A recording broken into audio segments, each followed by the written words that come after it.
नमस्कार, आप देख रहे हैं न्यूज 69 चैनल और मैं हूं आपके साथ अंकिता।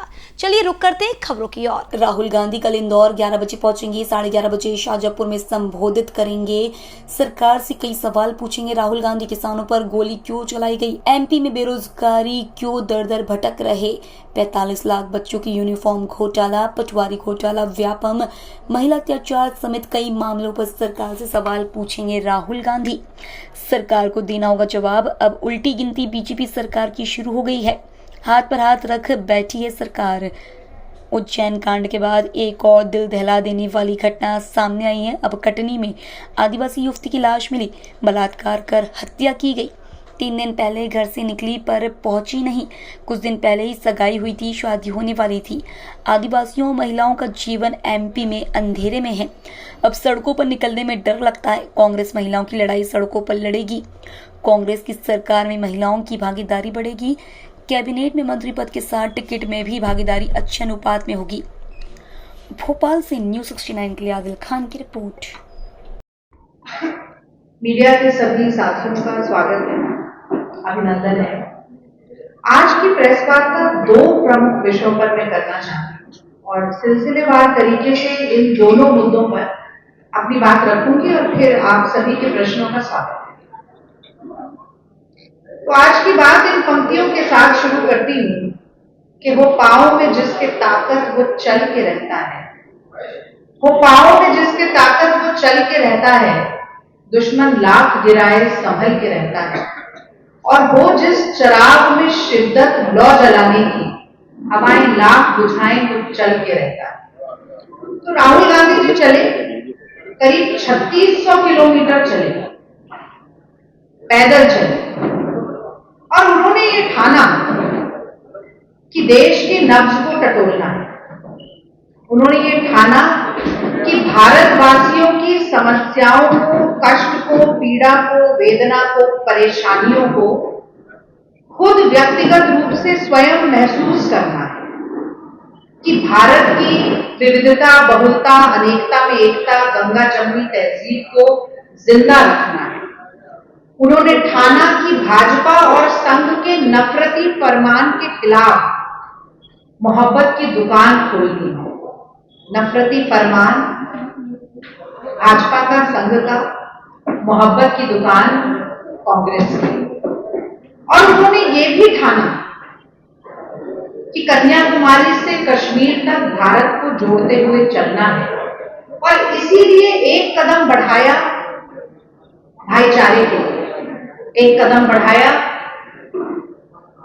किसानों के इंसाफ के लिए, एक कदम बढ़ाया महिलाओं की सुरक्षा के लिए, एक कदम बढ़ाया देश की उन्नति के लिए, और साथ ही साथ कदम बढ़ाते गए महंगाई के खिलाफ, बेरोजगारी के खिलाफ, भ्रष्टाचार के खिलाफ, सांप्रदायिकता के खिलाफ, और जो लगातार देश की रगों में नफरत का जहर घोलने की कोशिश की जा रही है, उस सब के खिलाफ। और नतीजा ये हुआ कि एक ऐतिहासिक भारत जोड़ो यात्रा ने जन्म लिया।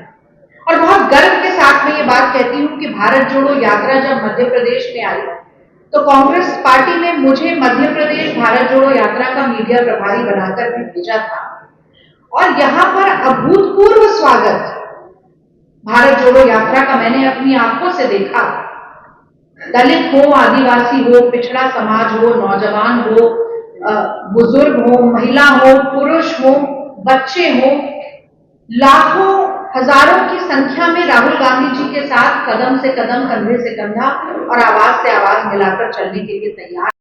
क्योंकि किसी भी गली, कस्बे में, जिले में, शहर में, गांव में आप मध्य प्रदेश के निकल जाइए, 18 साल की बदहाली और बर्बरता से त्रस्त जनता त्राहिमाम कर रही है, और उनको लगा कि एक नेता है देश में जो चलकर उनके पास, उनके घर, उनके द्वार तक पहुंच रहा, जानना चाहता है कि उनके मन की बात क्या है, अपने मन की बात थोपने के लिए नहीं आया। और इसी भारत जोड़ो यात्रा को अगली कड़ी तक पहुंचाने का काम आदरणीय श्री कमलनाथ जी मध्य प्रदेश में कर रहे हैं।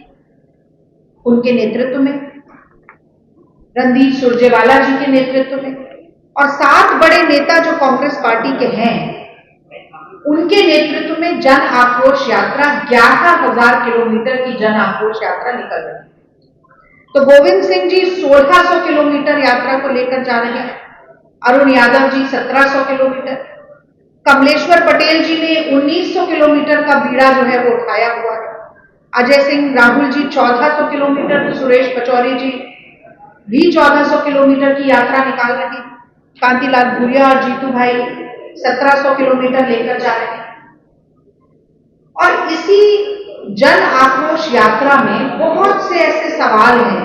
कमलनाथ जी के नेतृत्व में मैंने बोला नहीं, बीच में सुनिए भाई साहब, ये बिल्कुल तरीका नहीं है। प्रेस वार्ता में आप बात सुनिए, उसके बाद प्रश्न करें। नहीं बीच में नहीं भाई साहब, मेरी बात पूरी होने दीजिए, उसके बाद बीच में नहीं भैया। जैसे जैसे यात्रा बढ़ती जा रही है वैसे वैसे भारतीय जनता पार्टी की उल्टी गिनती शुरू होती जा रही है और राहुल गांधी जी का आगमन मध्य प्रदेश में हो रहा है। इसकी सूचना आप सब लोगों तक पहुंचाना देना बहुत जरूरी है और वही सूचना आज की प्रेस वार्ता में मैं आपको देना चाहती हूँ। कल राहुल गांधी जी इंदौर पहुंचेंगे, उनका आगमन होगा करीब 11:15 बजे इंदौर एयरपोर्ट पर। वहां से निकलेंगे 11:30 बजे शाहजहांपुर पहुंचेंगे, शाहजहांपुर में जनता को संबोधित करेंगे और ये संबोधन बहुत जरूरी है।